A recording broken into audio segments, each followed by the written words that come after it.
Hello' everyone, Kankana দাসৰ আন এটা ভিডিঅ'লৈ আপোনালোকক পুনৰবাৰ স্বাগতম। আৰু আজি আমি ক'ৰবাত ফুৰিব যাম বুলি ভাবিছোঁ, কিন্তু ক'ত যাম মানে প্ৰথম এটা প্ৰশ্নই আহে যে ক'ত যাম।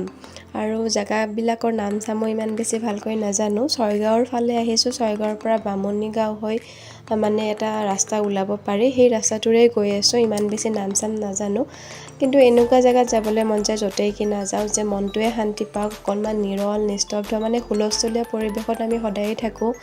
গাড়ী মটৰ যান বাহন এইবোৰৰ মাজত মানে কি থাকি বা নিজৰ কামৰ মাজত ব্যস্ত থাকি বহুত বেছি ভাগৰুৱা হৈ পৰোঁ।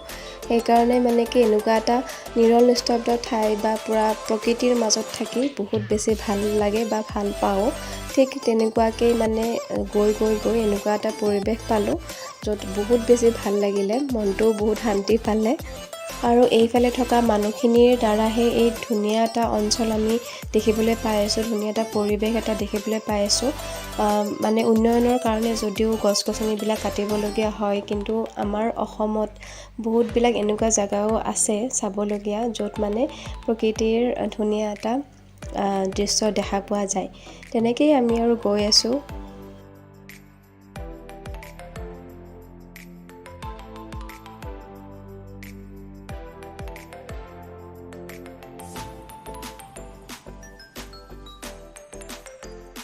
আৰু এইফালে পূৰা দূৰ দূৰণিলৈকে দেখা নোপোৱালৈকে কলগছৰ বাগান, ইমান ধুনীয়া লাগিছে চাই পেলাই।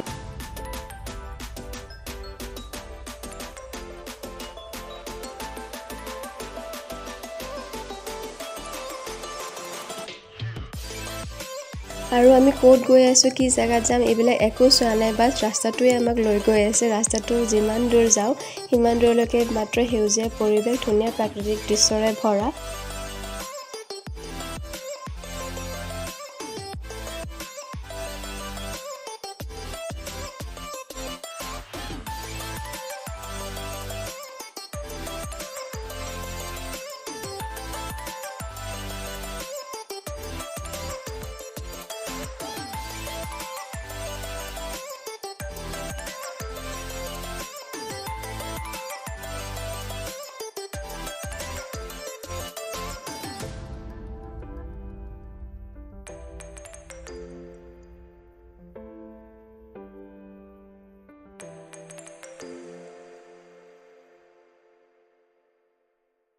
আৰু এইখিনি অঞ্চল অকণমান পাহাৰীয়া, যিহেতু অকণমান উঠিবলৈ আমাৰ কষ্ট হৈছিল, তথাপিও যিমানখিনি পাৰোঁ আৰু মানে গৈয়ে আছোঁ।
আৰু এনেদৰে আমি এঘণ্টামান দূৰ বাট আহি এটা স্থানত ৰ'লোঁ আৰু তাত ধুনীয়াকৈ ফটো চটো উঠি ল'লোঁ। আৰু কিমাননো আগুৱাই যাম, দুজনে অকলে আৰু ইমান বেছি মানুহো নাই। আৰু এই স্থানতে ধুনীয়াকৈ ফটো চটো উঠি ল'লোঁ। বহুত ধুনীয়া লাগিল, বহুত ভাল লাগিল। আজিৰ দিনটো ব্যৰ্থ নগ'ল আৰু একো প্লেন নোহোৱাকৈ আহিছিলোঁ, কিন্তু তথাপিও বহুত বেছি ভাল লাগিল জেগাবিলাক চাই।